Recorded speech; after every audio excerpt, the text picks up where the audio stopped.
téléspectateurs, bonsoir. Merci de votre fidélité à la revue de la semaine sur Télésignal, 56 minutes synthèse. Tout d'abord, les points qui ont fait l'essentiel de l'actualité de cette semaine. Clôture lundi dernier de la première session ordinaire de l'année législative 2017. Sénateurs et députés de la 50e législature s'étaient réunis en Assemblée nationale à cet effet. Chacune des deux chambres du Parlement a dressé un bilan satisfaisant de son action au cours de cette session. Vers l'augmentation du prix des carburants à la pompe, le gouvernement et les syndicalistes du transport en commun intensifient les négociations. L'H du Lest mais peine à trouver l'accord nécessaire à cette révision à la hausse. Crise au sein du système éducatif haïtien. La commission éducation de la Chambre des députés a rencontré le Premier ministre et le ministre de l'Éducation. À ce sujet, le gouvernement promet de ramener les enseignants grévistes et les élèves manifestants dans les salles de cours. Jovenel Moïse nomme pas arrêté présidentiel un nouveau directeur général à l'unité centrale de renseignement financier. Fritz Jean, ancien inspecteur général de la PNH et actuel directeur général adjoint de l'OPC, remplacera Sonnet Jean-François à la tête de cette institution. Renouvellement du TPS pour les immigrants haïtiens aux États-Unis. L'administration de Donald Trump fait durer le suspense et entame une enquête sur les plus de 50 000 Haïtiens bénéficiaires de ce programme pour savoir s'ils peuvent rester ou pas aux États-Unis. On fera un petit coup d'œil également à l'étranger. Le limogeage mardi soir du directeur du FBI, une décision du président Donald Trump qui a créé une onde de choc aux États-Unis. L'opposition soupçonne le chef de l'État américain de vouloir entraver l'enquête sur les piratages russes de la présidentielle de 2016. Voilà pour les titres, mesdames, messieurs. À tout de suite.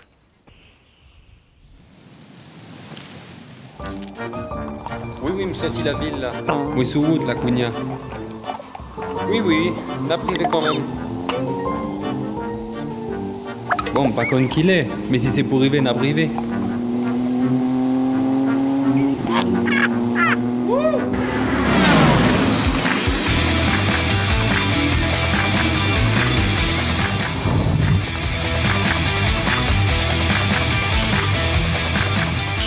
Le vrai 4G LTE est maintenant disponible seulement chez Natcom.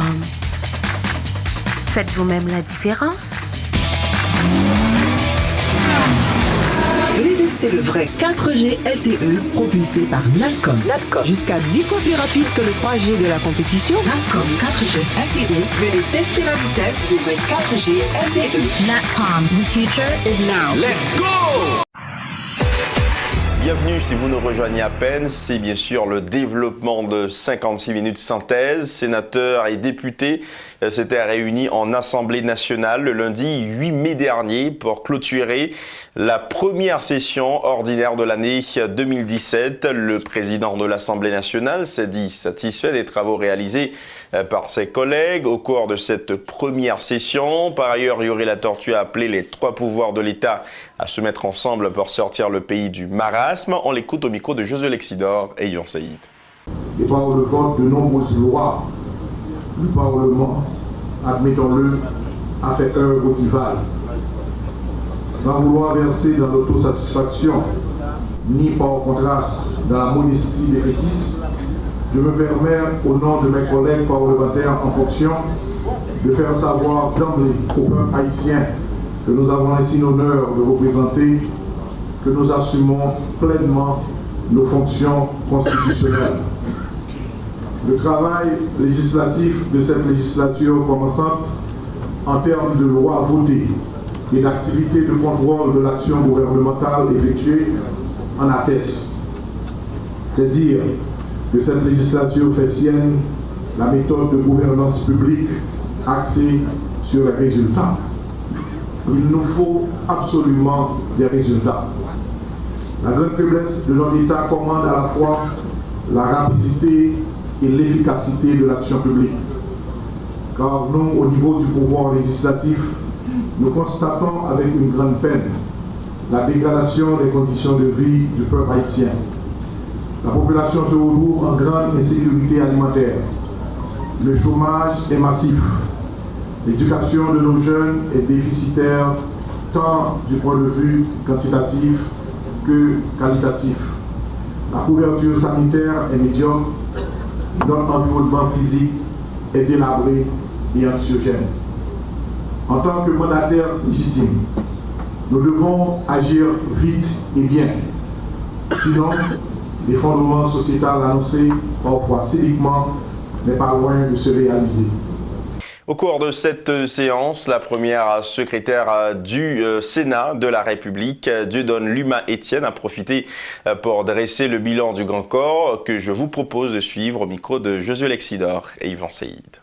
En ce qui a trait aux séances en Assemblée nationale, nous en avons eu 4.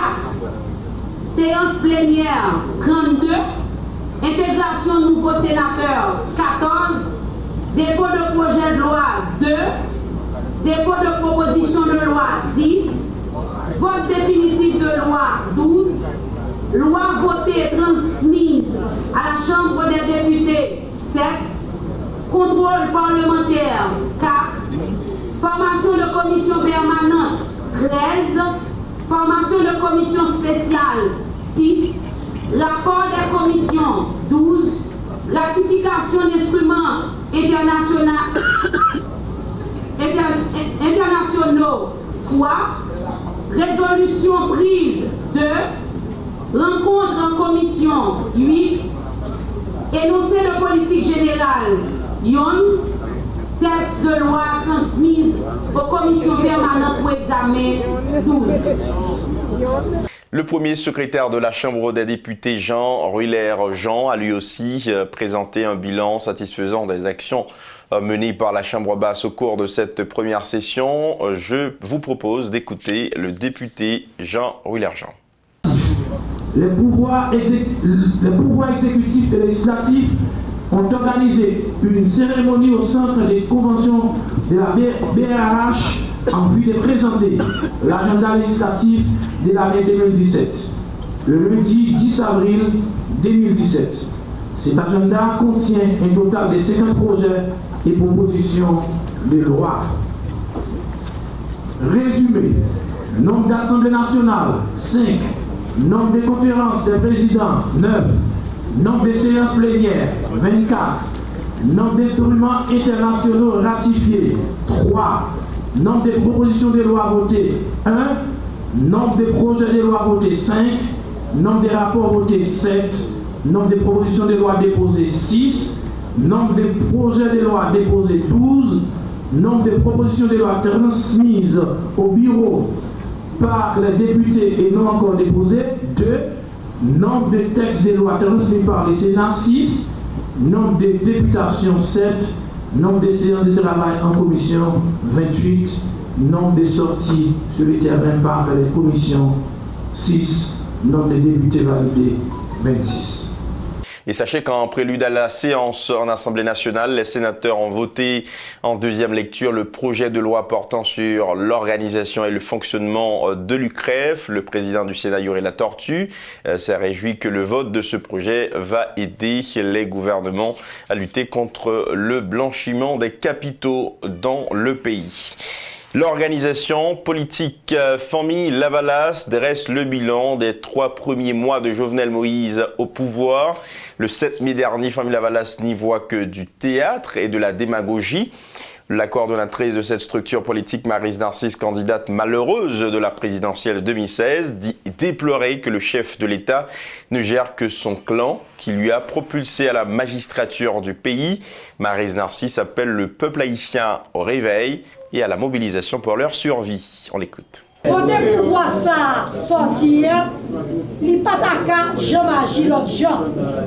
Joumou, par contre, donner caractère. Peuple a comprendre, côté où veut arriver. Faut que peuple a réveillé. Faut que peuple a calé gel et mobiliser sans prendre souffle pour ne pas mourir grand goût en battable. Faut que peuple n'a pas jamais obéi criminel. Famille Lavalas dans la bataille pour défendre l'intérêt du peuple avec dignité. Faut que le gouvernement joue une solution. Oui, oui. Faut que la vie chère a baissé. Oui, oui. Le peuple a besoin de travail. Oui. Il a besoin de sécurité. Oui. il besoin de santé, oui, il besoin d'éducation. Oui. Ça, c'est priorité par peuple. Oui. Situation pays, pas de temps ni pour théâtre, ni pour démagogie. Famille Lavalas a continué à camper avec le peuple et accompagner la bataille ça, qui c'est une bataille pour la vie, pour respect, droit fondamental, peuple à dignité. Les députés Abel Lécoline et Franck Loture ont dressé ce mercredi un bilan tout à fait mitigé des 3 premiers mois de l'administration Moïse Lafontaine à la tête du pays. Il faut dire que les parlementaires qualifient d'utopie la caravane de changement lancée par le président de la République dans le département de l'Artibonite. Le 1er mai dernier, reportage Josué Lexidor et Yvan Seïd. Pour Abel Lécoline, depuis le président Jovenel Moïse était d'accord nommer ancien ministre Finance Wilson Lalo, ancien ministre Planification Yves Germain Joseph et ancien conseiller électoral Yolette Mengual dans le gouvernement, ça montre qu'il pas de aucun respect ni moralité politique, alors qu'il connaît bien propre la justice à poursuivre citoyens sa yo. 3 mois après l'arrivée dans tête pays, ancien PDG Agritransland dans décision la prend yo, montré à clair, c'est tâtonner la tâtonner. Pas de aucune cohérence dans décision yo d'après député Abel Lécoline. Nous d'accord, mais mesures ça yo pas témoigner vraiment d'une volonté d'assainir les dépenses de l'État dans la mesure où quelque temps après des 100 millions de gouttes qui mandait à ministère des Finances, le ministère de l'Intérieur, pour la sécurité personnelle du président de la République. Nous constatons, c'est inédit dans notre histoire, Palais national, il y a 4 porte-parole. C'est vrai, c'est des professionnels que nous respectons. Mais la Maison-Blanche, première puissance économique mondiale, à ce jour, n'est pas gagné 4 porte-parole. Si dans la campagne électorale, chef l'État-nation a appelé honnête ou partout, c'est un nom institution, mais comme président, c'est un one-man show, yon l'autre forme gouvernement la caillou, touriste local à groupe d'hier l'a fait. D'après député circonscription Vallée-Jacmel la Franck Loture, qui posait tête les questions sous côté gouvernement joignent 197 millions goudes qui destinés pour financer premier parti caravane changement. Qui côté rejoindre 197 millions de gouttes ça? Parce que nous autres, en tant que parlementaires, nous avons voté un budget qui est en cours d'exécution, pas une seule rubrique là-dedans qui veut les caravanes changement. Donc, si il y a 197 millions de gouttes qui allaient vers caravane changement, c'est du détournement de fonds avéré. Divers secteurs dans la vie nationale là participent lever voix pour critiquer caravane changement. Président République là Jovenel Moïse démarré dans Balatibonite la date 1er mai passé ya. N'a rappelé sénateur Latibonite lan Kalmira Cantave qui c'est youn nan parlementaire qui a supporté administration Moïse Lafontaine te suggéré chef l'État pour pas négliger l'autre secteur autour qui ont même chargé avec problème tant qu'au secteur santé, énergie, justice et puis secteur éducatif là qui a fait face à un pile difficulté. Le président de la République, Jovenel Moïse, accompagné du ministre de l'Intérieur et du directeur général de ce ministère, a procédé jeudi dernier à l'installation du bureau de doléances sociales local du MICT en présence de plusieurs militants, supporters du pouvoir en place. Cette nouvelle entité œuvrera de concert avec 2 commissions spéciales nouvellement créées en vue de satisfaire les attentes des militants pro-Jovenel Moïse, Pierre Lenique Revange et Maxo Joseph. Reportage. Sa mission est simple et Jovenel Moïse lui-même l'a clairement expliqué. Recevoir et assurer le suivi des doléances de tous les militants, particulièrement ceux-là ayant contribué à son élection comme 58e président de la République. Pour ce faire, 2 commissions de doléances et d'activités sociales fraîchement créées feront le pont entre les militants et le bureau nouvellement installé. Ainsi, le chef de l'État entend faire régner la paix dans la tête de ses partisans en apportant satisfaction aux nombreuses revendications de ces derniers. Pour les militants, pas driver dans la rue son seul gens, il faut un bureau qui pour prendre toute doléance militante. Bureau ça, il n'est pas là pour prendre doléance seulement, non. Le grand militant qui a un problème, les gros problèmes, les gros petits monde, l'école n'est pas capable. Les gagnants, on moun qui l'hôpital, il n'est pas capable de joindre l'argent pour bailler moun premier soin. Les gros petits problèmes, les cas ils ne pas capable. Yo pas joindre moyen pour bal côté pour le travail. faut bureau doléance la camper ensemble avec lui. Pour mieux coordonner leurs actions, une réunion de travail sera organisée chaque semaine au bureau dont le siège se trouve actuellement au local du ministère de l'Intérieur et des collectivités territoriales. Le titulaire du MICT, le docteur Max Rudolph Saint-Albin, voit dans cette initiative une dynamique jugée efficace pour être à l'écoute des militants. Je m'a parlé des peuples, m'a parlé des gens qui vivent dans la pauvreté, qui pas arrivé à joindre 100 gouttes pour dépenser dans une journée. M'a parlé des gens qui pas arrivé à joindre moyens pour payer l'école petite yo. M'a parlé des gens qui sont malades et qui pas qu'à aller ouais docteur ni acheter médicaments. Président te fait moun sa yo en pile promesse. Bureau doléance ça, ses oreilles président, les peuples a besoin parler avec lui pour raconter les difficultés de la rencontrer.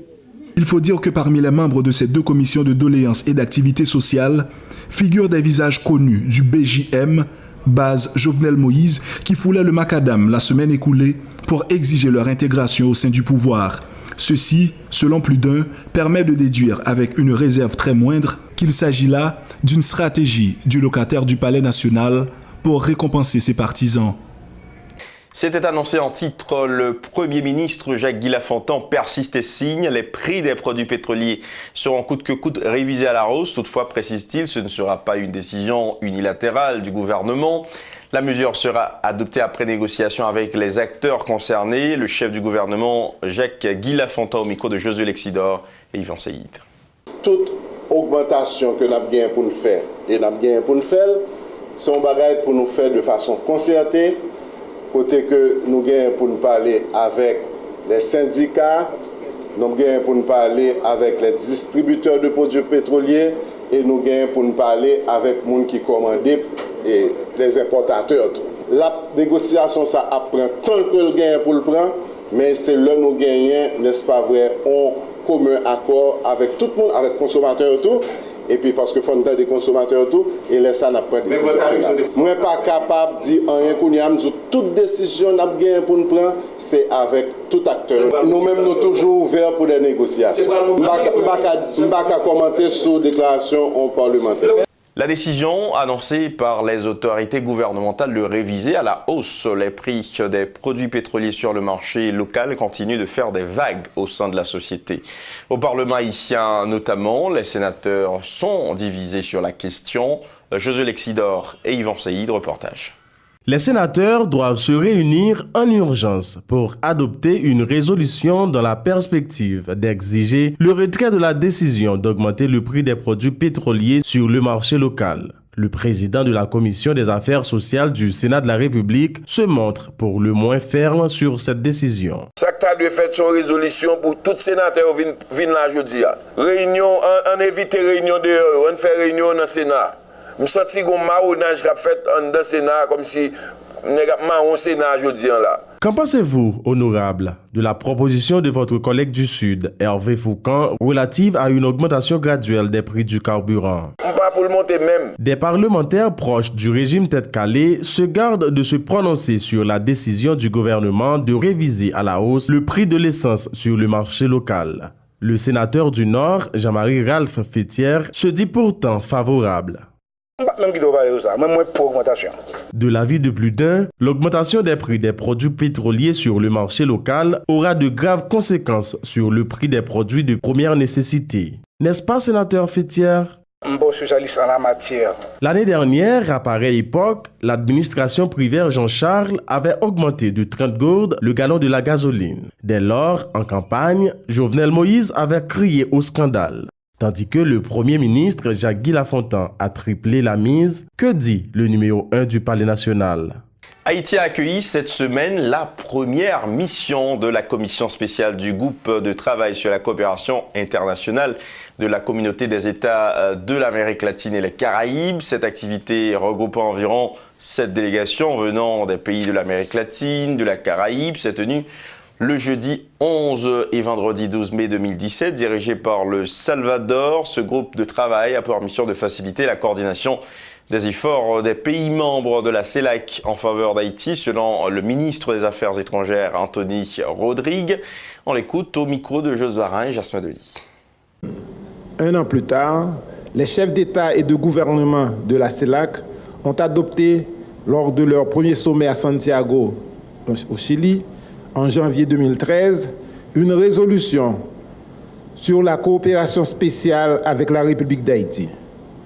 Tenant compte des besoins spécifiques de la République d'Haïti, seul pays de la région appartenant à la catégorie des PMA, les pays de la région s'étaient engagés, en plus de la coopération bilatérale, à apporter un appui spécial à Haïti dans le cadre de la CELAC, suivant les priorités définies par le gouvernement haïtien.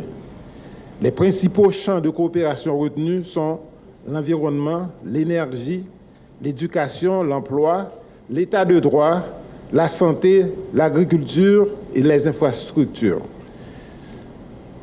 Mesdames, Messieurs les ministres, Mesdames, Messieurs les ambassadeurs, Mesdames, Messieurs, il me plaît de rappeler que la commission que j'accueille ce matin pour 2 journées de travail avec tous les secteurs concernés du gouvernement a été formée lors de la 4e réunion du groupe de travail de la CELAC sur la coopération internationale à Santo Domingo, République dominicaine, le 12 janvier 2017, dans le cadre du suivi de la dite résolution. Dès lors, les 2 parties se sont mises au travail pour créer les conditions nécessaires à la matérialisation des promesses contenues dans les différents documents de la CELAC. L'administration du président Donald Trump ne s'est toujours pas prononcée sur le renouvellement du programme de statut temporaire des immigrants haïtiens sur le sol américain qui expirera le 22 juillet 2017. L'administration Trump a décidé d'enquêter sur les plus de 50 000 Haïtiens bénéficiaires de ce programme. Question de savoir s'ils sont impliqués dans des actes criminels aux États-Unis, ce qui permettra de savoir s'ils peuvent rester aux États-Unis ou pas. Autre point à ce 56 minutes synthèse tenu mardi dernier d'une réunion de travail entre le ministre de l'Intérieur et des collectivités territoriales et les délégués départementaux. Cette rencontre était l'occasion pour les autorités concernées de réfléchir sur des problèmes auxquels font face les collectivités territoriales. Le titulaire du MICT, Max Rodolphe Saint-Albin, a renouvelé la volonté de son ministère de collaborer avec les élus locaux en vue de renforcer leur capacité d'intervention. Le ministre Max Rodolphe Saint-Albin au micro de Joseph Varin et Jasper Denis. Renforcement de nos délégations, renforcement de nos vice-délégations, c'est-à-dire qui ça? Mettez cadre là-dedans. Parce que on délégué départemental, c'est un administrateur lié. C'est lui faut assez technique, faut gain assez bagage technique lui-même, ou bien s'il pas gain, mais faut gain capacité ressources humaines pour le capable bien administrer, son administrateur lié en quelque sorte, pour le capable bien gérer actions différentes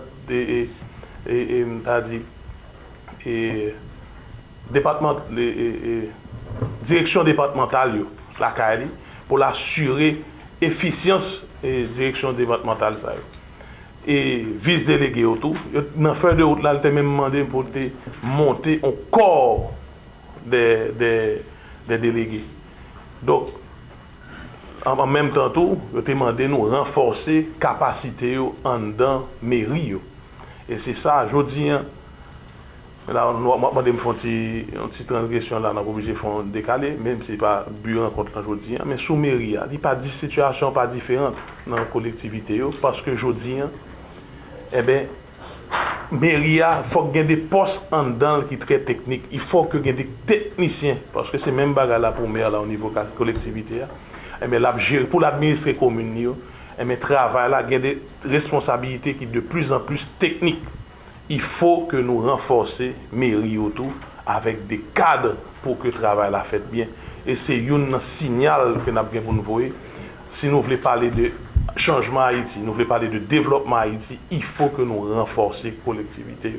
De son côté, le délégué départemental du Sud-Est, Pierre-Michel Lafontan, s'est dit satisfait de cette rencontre qui, selon lui, témoigne de l'harmonie entre le ministère et la délégation départementale en ce qui a trait à la saison cyclonique qui s'annonce sur le pays pour le 1er du mois de juin. Le délégué du Sud-Est annonce de nouvelles dispositions en vue d'accompagner les habitants des zones à risque. Pierre-Michel Lafontan au micro de Joseph Varin et Max Joseph. Et au niveau du département sud-est, on est 6 ans, c'est quand même là pour commencer officiellement, mais nous avons des dispositions que nous commençons à prendre. Par exemple, je suis capable de dire que jeudi matin, nous allons commencer à travailler sur ça, les plans de contingence. Côté, nous allons réunir tout directeur départemental, nous allons réunir tout ONG ou bien tout partenaire nous qui travaillent dans le cadre de protection civile pour nous réunir, pour nous dire et pour nous faire ça, nous les plans de contingence. Côté, nous allons dire tout le monde qui disposition qui apprend et qui ça a gagné pour 6 ans. On ne sait jamais si tu as gagné des cyclones ou bien des dispositions pour c'est pas le moment cyclone arrivé pour nous capable de mobiliser. Donc c'est une mobilisation avant l'heure, c'est ça nous aider, nous préparer nous, on a fait plein de contingence, nous préparer nous pour le cyclone paraître sur nous, pour nous être prêts pour nous porter réponse immédiatement que le cyclone finit passer ou bien n'importe catastrophe qui t'a passé au niveau du département sud-est. À l'initiative conjointe du ministère de l'Économie et des Finances et de la Cour supérieure des comptes et du contentieux administratif, un atelier de réflexion sur la stratégie d'harmonisation et d'alignement des responsabilités au niveau des institutions de contrôle financier a été organisé vendredi à Port-au-Prince. La démarche de cet atelier vise à matérialiser les recommandations d'un groupe d'experts étrangers invités par l'Union européenne à évaluer la performance des institutions concernées par une meilleure gestion des ressources de l'État. Suivez ces déclarations au micro de Pierre-Lunique Revanche et Jasmin Denis. Les différents organes de contrôle dont nous disposons en Haïti, hormis la Cour supérieure des comptes et du contentieux administratif, sont de création récente. Et leur adaptation à des réalités administratives, financières et technologiques a pu donner lieu à des tâtonnements, des approximations et parfois des erreurs, mais également à une sérénité toute relative dans la gestion des finances publiques. Il faut se rappeler qu'il y a encore 15 ans, les comptables publics n'existaient pas. Le contrôle des marchés publics était au stade artisanal et les contrôles a priori étaient plutôt épisodiques. Quant à la lutte contre la corruption, elle n'était en rien incarnée par une structure, je dirais, créée pour cette finalité. Les déclarations de bonne volonté restaient au stade d'incantation. Il a donc fallu tout mettre en place, tout organiser, habituer les ordonnateurs, les usagers, les fournisseurs de biens et de services et les fonctionnaires à la présence de ces organes. Tenant compte de la définition du thème synergie, qui veut que l'effet que produit la mise en commun de plusieurs facteurs soit différent, contrairement s'il n'y avait qu'un seul à agir, nous comprenons les rôles des acteurs de la chaîne de contrôle des recettes et dépenses de l'État et de la dynamique de réforme engagée, voir comment intégrer ces différentes entités afin d'aboutir à cette harmonisation, une régulation concertée. Ainsi, le contrôle dont il est ici question permettra d'appréhender la question du changement de l'État dans une perspective globale en considérant les différentes entités ou structures intervenant dans le champ. Le renforcement des organismes de contrôle est un élément clé dans la lutte contre la corruption et facilitera une gestion équitable des fonds publics, a fait remarquer l'ambassadeur de l'Union européenne en Haïti, Vincent Degers, qui a dit souhaiter que ce travail apporte des résultats concrets susceptibles d'engendrer une vraie réforme au sein de la chaîne de contrôle pour le grand bien d'Haïti. Ces propos ont été recueillis par Pierre-Lunique Revanche et Jasmin Denis. La définition et l'harmonisation du champ d'intervention de chacun est donc ici capitale pour créer un cadre de travail et une interaction efficace qui devrait mener, je le souhaite vivement, à la définition d'une stratégie qui n'est pas simplement une stratégie de chacun, mais une stratégie commune entre les différentes structures en matière de contrôle externe. Pour ce faire, notre mission d'expertise a travaillé autour de 3 grands chantiers, de 3 concepts, de 3 mots-clés. Ces mots-clés sont sécuriser, harmoniser et performer. Tout d'abord, le terme sécuriser. Aucune recette publique, aucune dépense publique de quelque nature que ce soit ne devrait échapper à un contrôle, ou je dirais une possibilité de contrôle, qu'il soit interne ou externe, qu'il soit a priori ou a posteriori, et ces contrôles doivent bien sûr être à la fois rigoureux, efficaces et transparents. Le deuxième chantier concerne en effet l'harmonisation des actions des différentes structures de contrôle, qui est fondamentale pour 3 éléments. 1, pour éviter des chevauchements. Deuxièmement, pour valoriser le rôle de chacun, mais aussi et surtout, mon 3e point, pour combler les vides existants dans le processus de contrôle. Donc ceci m'amène au 3e chantier, qui est celui de la performance des organes de contrôle. Parmi les recommandations formulées par la mission d'expertise, je peux déjà souligner l'importance du développement d'un vrai audit interne dans les ministères et organismes publics qui devrait alimenter bien sûr le travail des organes de contrôle. Le syndicat des fonctionnaires de la Cour supérieure des comptes et du contentieux administratif dénonce des cas avérés de corruption au sein même de l'institution. Exhortant l'administration Moïse Lafontan de pencher sur ce dossier, le secrétaire général du SINFO au CSCCA, Junior Franck Sylvain, annonce d'ici lundi prochain toute une série de mouvements dont un arrêt de travail pour renforcer le gouvernement à intervenir pour rectifier le tir. Suivez au micro de Dieudonné Saint-Cyr et Maxo Joseph ces déclarations. Puisque conseillers au campé, même yo pas les syndicats exister en Cour des comptes, et au pral ouais que n'a bien soupe pour nous présenter à la presse une copie, une lettre de mise en disponibilité pour nous être teneur lettre là, pas être chargé ça que dans lettre là. Allez, des gens qui revendiquent dit que par rapport à la cherté de la vie, ils ne sont pas capables de vivre et que le salaire, il faut que tu augmenter les conditions de travail, ils ont décidé de mise en disponibilité 3 mois. Et tout le monde connaît tout, dans quel niveau, Jacques Lumac, il dit que tout le bagage ça a parlé des députés qui a plein de mauvais fonctionnement et malversation, corruption qui est dans le Cour des comptes. Ce n'est pas nous qui inventons, ce n'est pas nous qui avons. Des gens qui sortent à titre de corrompus qui viennent dans la tête Cour des comptes et c'est normal parce que ils prennent une institution si prestigieuse comme ça, il y a passé dans la boue. Ils veulent imposer pour nous pas manger, pour nous pas capables de vivre pendant que eux-mêmes ils créent une condition financière dorée. Nous disons bien oui, une condition financière dorée. Parce que vous placez tête au rang de ministre, la loi pas au mandat, ça pas au droit ça. En tant que contrôleur et contrôlé, institution qui a contrôlé l'autre, évidemment rémunération nous pas supposé même avec l'autre, mais c'est pas pour conseiller là seulement, c'est pour tout employé. L'argent qu'a fait, contrat qu'a signé, gabji qu'a fait, donc après entre nous deux qui est réellement qui voyou, qui est qui pas droit. Donc que l'autorité au juger, nous écrit présidence, nous écrit parlement, nous écrit primature.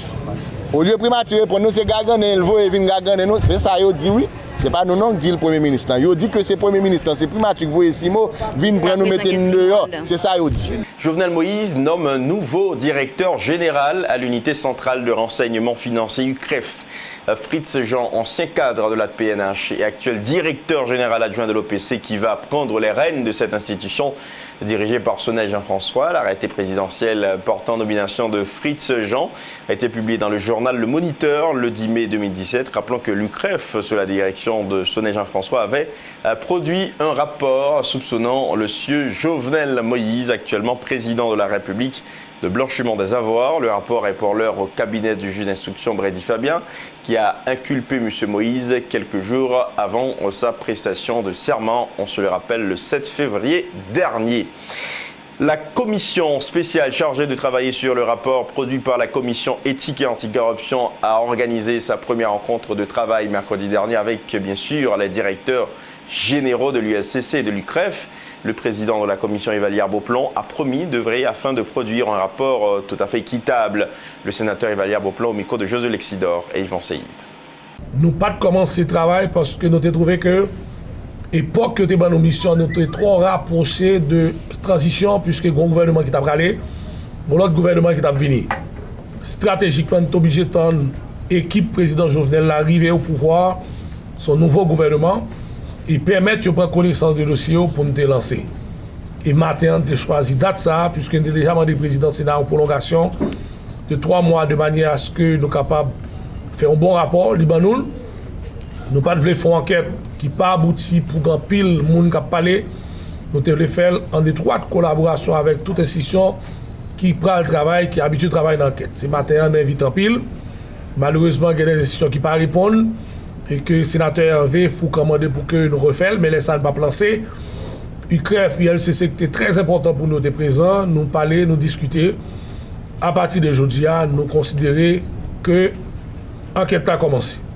Nous avons un petit instant pour nous bailler le premier rapport vu que c'est pour un rapport qu'on a fait que nous soumettons les institutions, mais nous avons fait une étroite collaboration à différentes institutions dans le pays.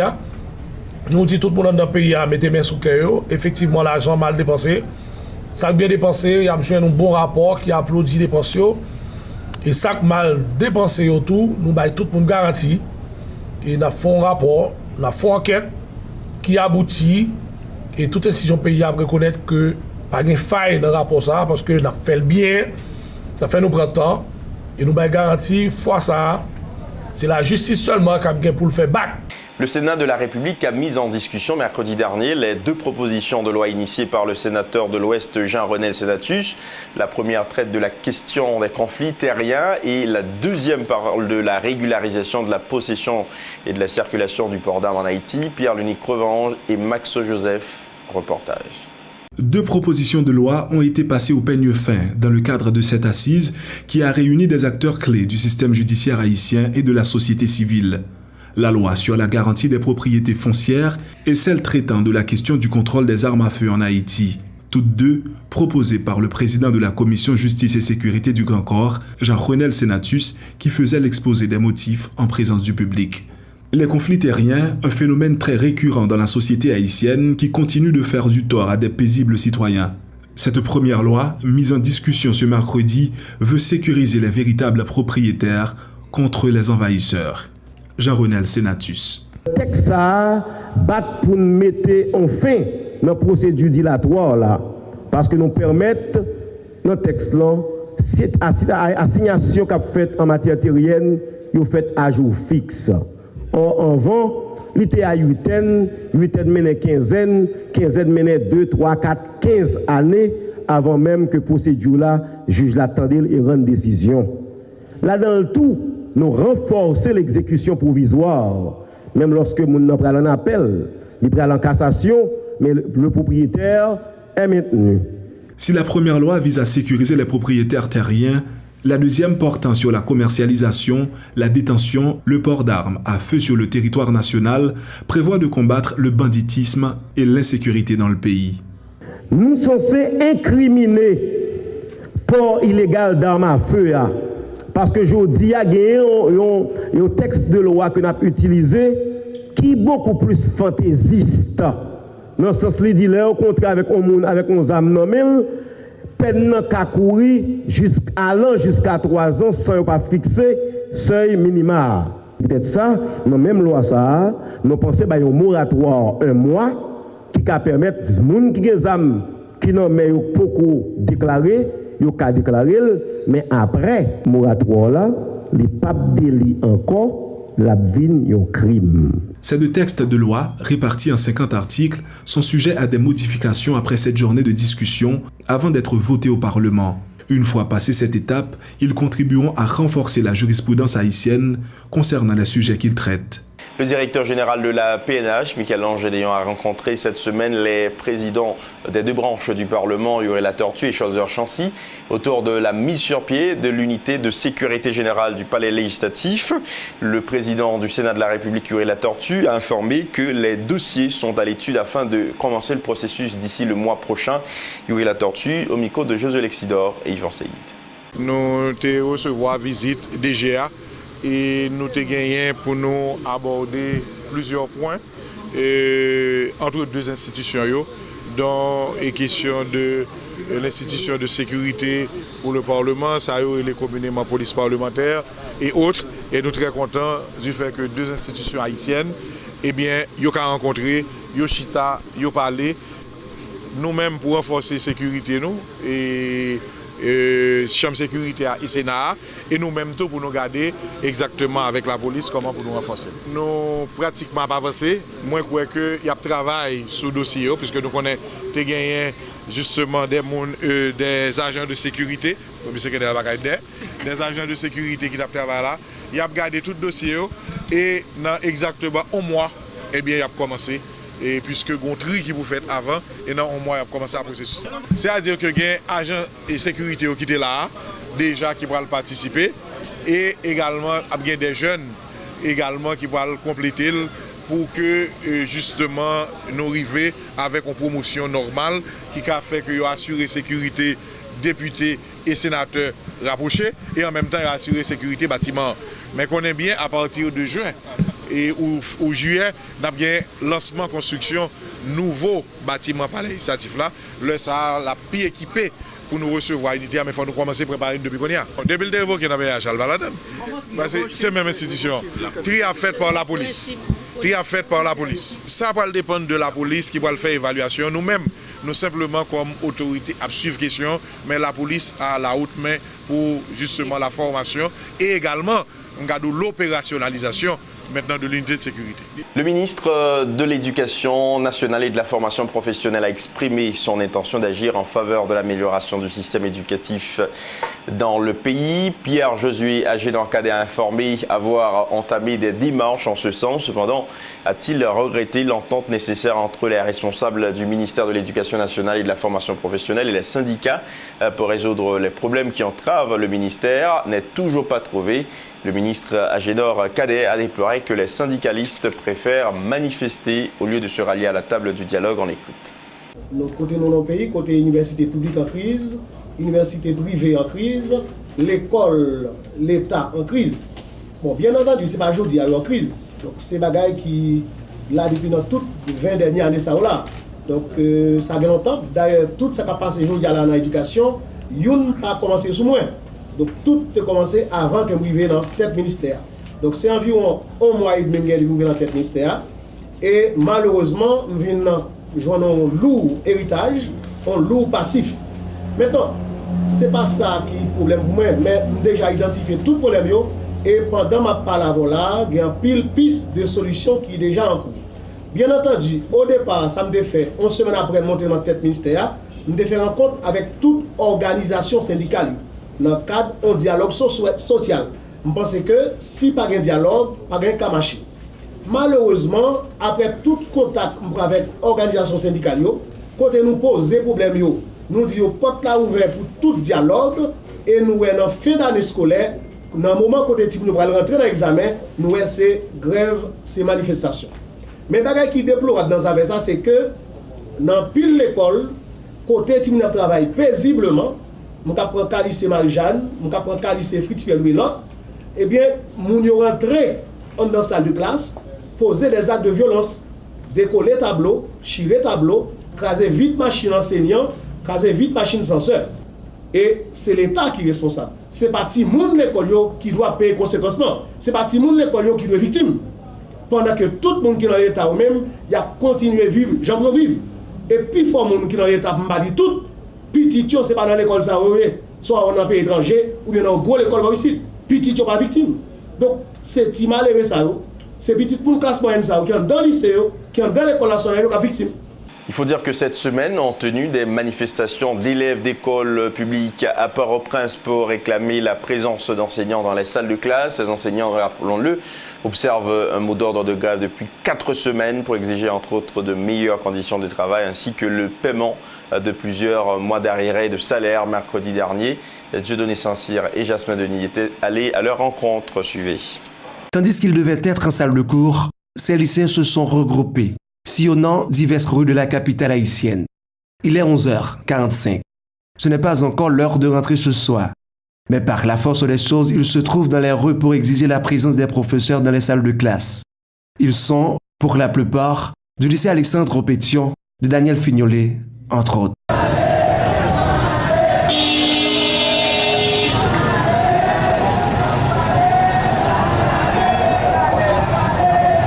Certains accusent les enseignants de n'avoir pas mis les pieds dans l'enceinte des établissements.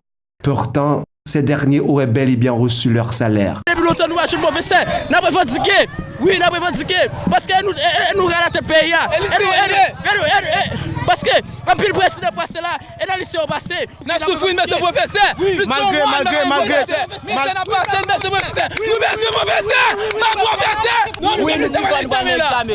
Et nous mettons le professeur dans la chaîne. Nous allons l'examen pilon. Comment on va le faire? Depuis février mars, nous allons un professeur. Drapés du bicolore national, les protestataires ont pris la direction d'autres lycées de la capitale pour exiger d'autres camarades à rejoindre leur mouvement. Mais les agents de la PNH le leur avaient empêché. 4 semaines se sont écoulées et les lycéens peinent à trouver des enseignants dans divers établissements publics. Dans l'intervalle, les écoles non publiques fonctionnent de manière régulière. Ne devait-on pas parler d'écoles à plusieurs vitesses en Haïti? Sachez que plusieurs dizaines de directeurs d'écoles du programme de scolarisation universelle gratuite et obligatoire ont marché eux aussi cette semaine dans les rues de Port-au-Prince en vue d'exiger le paiement d'un arrêt de plus de 10 mois. Ces directeurs d'école annoncent la fermeture des portes de leurs établissements respectifs à partir de la semaine prochaine jusqu'à ce que leurs revendications soient satisfaites.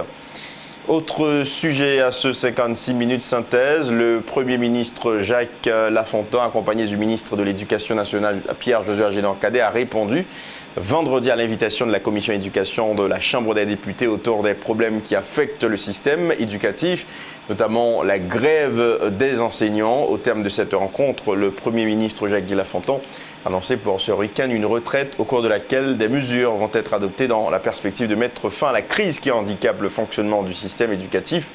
Jacques Lafontaine au micro de Josué Lexidor et Yvan Saïd.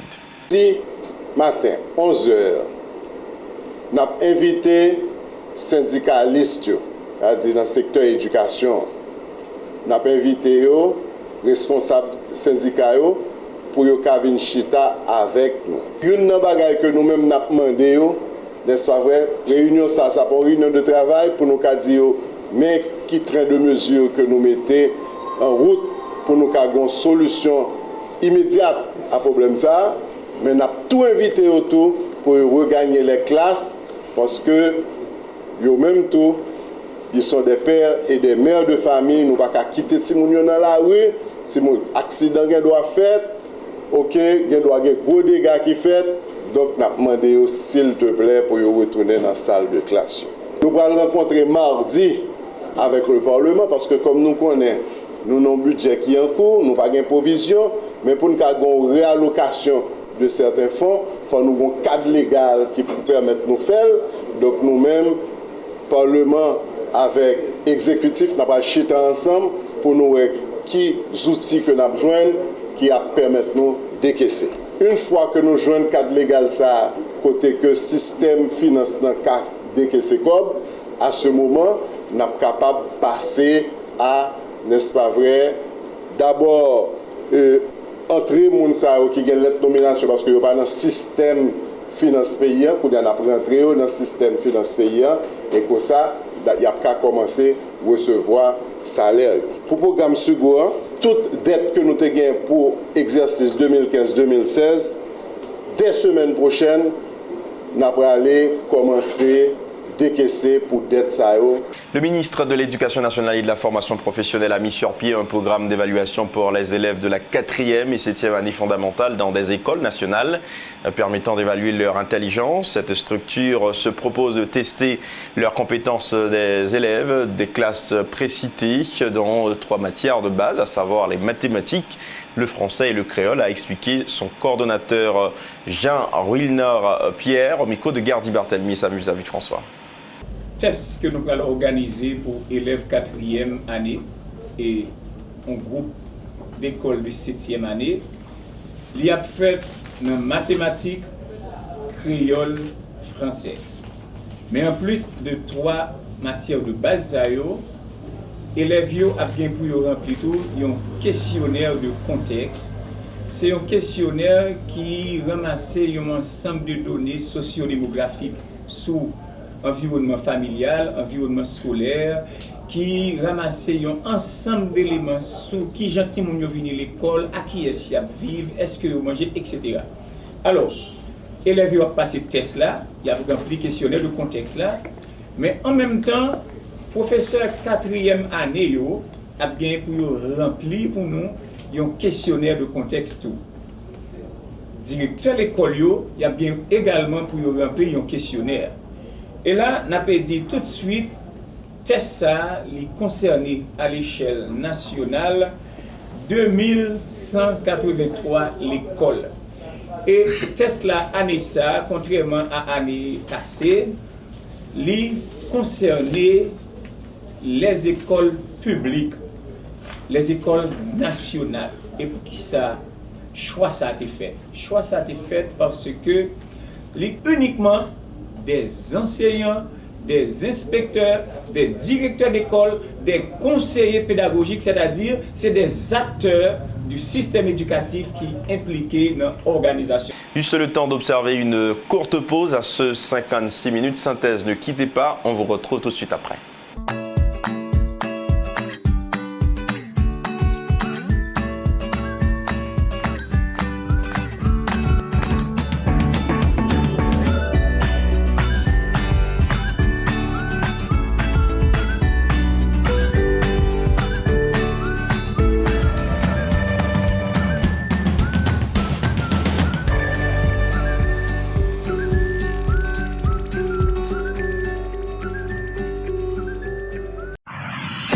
Déjà des retours pour la suite de ce 56 minutes synthèse. Merci encore de votre fidélité.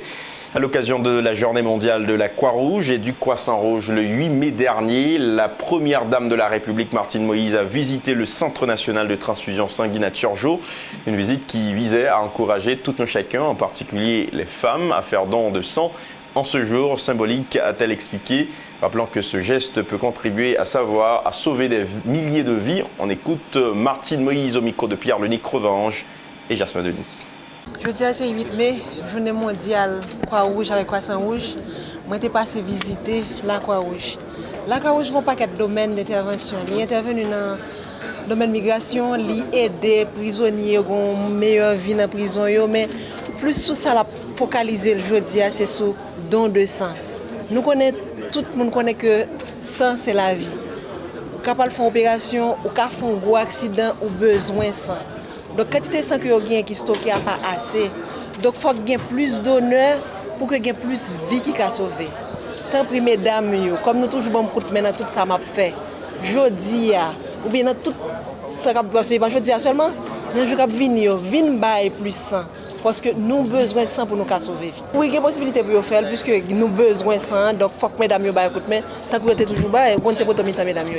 Célébration le 12 mai dernier de la Journée internationale des infirmières. Pour marquer cette date dans le département du Sud-Est, une messe d'action de grâce a été chantée au centre polyvalent du diocèse de Jacmel à l'intention des infirmières et étudiants en sciences infirmières. Le célébrant principal, Monseigneur Sauveur-Contant, dans son homélie, a fait ressortir l'importance de cette noble profession. Depuis Jacmel, Jean-René Voltaire et Fabrice Antoine. Journée internationale infirmière ak infirmier yo 12 mai qui c'est anniversaire Florence Nightingale, les grandement fêté dans centre polyvalent diocèse Jacmel là ak yon messe d'action de grâce. Célébré par vicaire général diocèse là Monseigneur Sauveur Contant, li te gen ak li yon responsable école infirmière yo Père Damien Joseph. Célébrant exhorté étudiants infirmières yo pour yo prendre études au sérieux. Monseigneur Sauveur Contant. Ne dépend pas seulement de la pratique ou de l'entraînement dans les hôpitaux, mais ça dépend aussi de l'enseignement de qualité et des études qu'on fait. Quant à pour cofondateur école infirmière American Nursing School, il n'y a pas de mot pour te souhaiter étudiant yo bonne fête. Jean-Charles César. La société doit vous guider et vous conduire sur le droit chemin. Je vous dis bonne fête. Directrice études UNDH branche Jacmel la Rosive à égalité, exhorter étudiants yo malgré difficulté de travail là, mais faut qu'ils soient soucieux face à maladie pour yo rester au service yo. L'actualité internationale de cette semaine, mesdames, messieurs, le limogeage mardi soir du directeur du FBI a créé une onde de choc aux États-Unis. Des élus s'interrogent sur les motifs et le calendrier de la décision. L'opposition soupçonne le président américain de vouloir entraver l'enquête. L'ancien directeur du FBI supervisait l'investigation ouverte l'été dernier sur les piratages russes et une éventuelle coordination entre des membres de l'équipe de campagne de Donald Trump et la Russie. Reportage Euronews. En une de tous les journaux américains, l'affaire retentissante du limogeage de James Comey. Le patron du FBI a été congédié par le président américain. Une décision d'autant plus troublante que le FBI enquête depuis fin mars sur une possible collusion entre des membres de l'équipe de campagne de Donald Trump et la Russie. Comey a perdu la confiance de pratiquement tout le monde à Washington, a tenté de se justifier sur Twitter le président. Il sera remplacé par quelqu'un qui ramènera le prestige du FBI, écrit-il dans cet autre tweet. Quelle que soit la personnalité choisie, son successeur devra gérer la suite de cette enquête ultra sensible sur la nature exacte des liens entre certains proches de Trump et le pouvoir russe. À Moscou, le porte-parole du Kremlin se garde bien de prendre parti. Nous espérons que cela n'affectera pas les relations. C'est une affaire absolument interne aux États-Unis, une décision souveraine du président américain qui n'a strictement rien à voir et ne peut être liée à la Fédération de Russie. 6 mois après la victoire de Donald Trump face à Hillary Clinton, ce limogeage choque dans les rangs démocrates, mais pas seulement. Des ténors républicains ont aussi exprimé leur malaise. Dernier rappel des titres de ce 56 minutes synthèse. Clôture lundi dernier de la première session ordinaire de l'année législative 2017. Sénateurs et députés de la 50e législature s'étaient réunis en Assemblée nationale à cet effet. Chacune des 2 chambres du Parlement a dressé un bilan satisfaisant de son action au cours de cette session. Vers l'augmentation du prix des carburants à la pompe, le gouvernement et des syndicalistes de transport en commun intensifient les négociations, lâchent du lest, mais peinent à trouver l'accord nécessaire à cette révision à la hausse. Crise au sein du système éducatif haïtien, la commission éducation de la Chambre des députés a rencontré le Premier ministre et le ministre de l'Éducation nationale à ce sujet. Le gouvernement promet de ramener enseignants et grévistes, élèves manifestant dans les salles de cours. Jovenel Moïse nomme par arrêté présidentiel un nouveau directeur général à l'unité centrale de renseignement financier. Fritz Jean, ancien inspecteur général de la PNH et actuel directeur général adjoint de l'OPC, remplacera Sonnel Jean-François à la tête de cette institution. Renouvellement du TPS pour les immigrants haïtiens aux États-Unis. L'administration de Donald Trump fait toujours durer le suspense et entame une enquête sur les plus de 50 000 Haïtiens bénéficiaires de ce programme pour savoir s'ils peuvent rester ou pas aux États-Unis. Dans l'actualité internationale de cette semaine, le limogeage mardi soir du directeur du FBI, une décision du président Donald Trump qui a créé une onde de choc aux États-Unis. L'opposition soupçonne le chef de l'État américain de vouloir entraver l'enquête sur les piratages russes de la présidentielle de 2016. C'est ici qu'on met un terme à ce 56 minutes synthèse. Merci à vous tous et à vous toutes de l'avoir suivi. Le plus prochain numéro, c'est dans une semaine. D'ici là, portez-vous bien et faites du bien. Vous pouvez toujours nous suivre sur Twitter, Facebook et Instagram. Allez, bye bye.